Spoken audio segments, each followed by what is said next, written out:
أعوذ بالله من الشيطان الرجيم. بسم الله الرحمن الرحيم. يا أيها النبي جاهد الكفار والمنافقين واغلظ عليهم ومأواهم جهنم وبئس المصير. يحلفون بالله ما قالوا ولقد قالوا كلمة الكفر وكفروا بعد إسلامهم وهموا بما لم ينالوا وما نقموا إلا أن أغناهم الله ورسوله من فضله فإن يتوبوا يك خيرا لهم وإن يتولوا يعذبهم الله عذابا أليما في الدنيا والآخرة وما لهم في الأرض من ولي ولا نصير.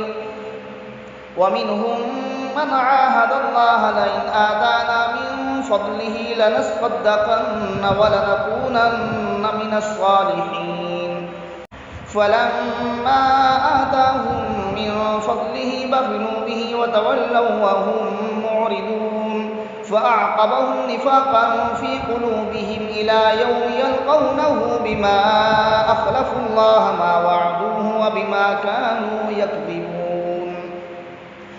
ألم يعلموا أن الله يعلم سرهم ونجواهم وأن الله علام الغيوب.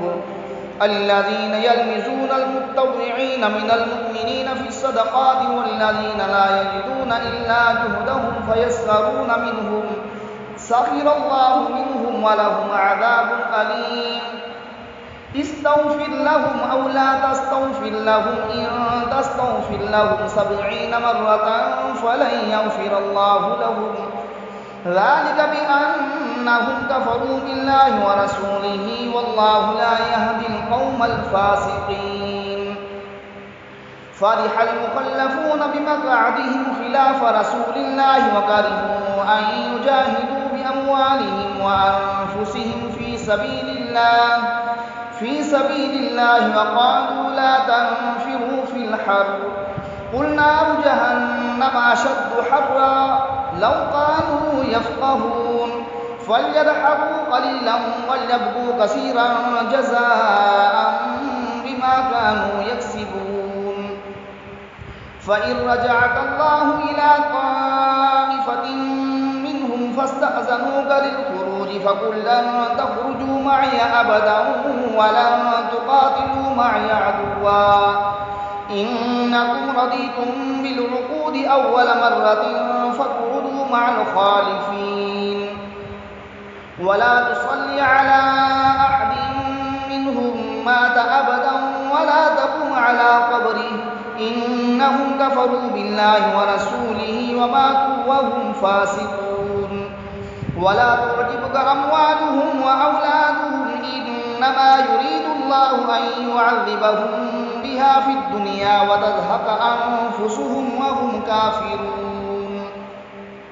وإذا أنزلت سورة أن آمنوا بالله وجاهدوا مع رسوله استأذنك أولو الطول منهم وقالوا ذرنا نكن مع القاعدين. رضوا بأن يكونوا مع الخوالف وطبع على قلوبهم فهم لا يفقهون. لكن الرسول والذين آمنوا معه جاهدوا بأموالهم وأنفسهم وأولئك لهم الخيرات وأولئك هم المفلحون. أعد الله لهم جنات تجري من تحتها الأنهار خالدين فيها ذلك هو الفوز العظيم. وجاء المعذرون من الأعراب ليؤذن لهم وقعد الذين كذبوا الله ورسوله سيصيب الذين كفروا منهم عذاب أليم. ليس على الضعفاء ولا على المرضى ولا على الذين لا يجدون ما ينفقون حرج إذا نصحوا لله ورسوله ما على المحسنين من سبيل والله غفور رحيم. ولا على الذين إذا ما أتوك لتحملهم قلت لا أجد ما أحملكم عليه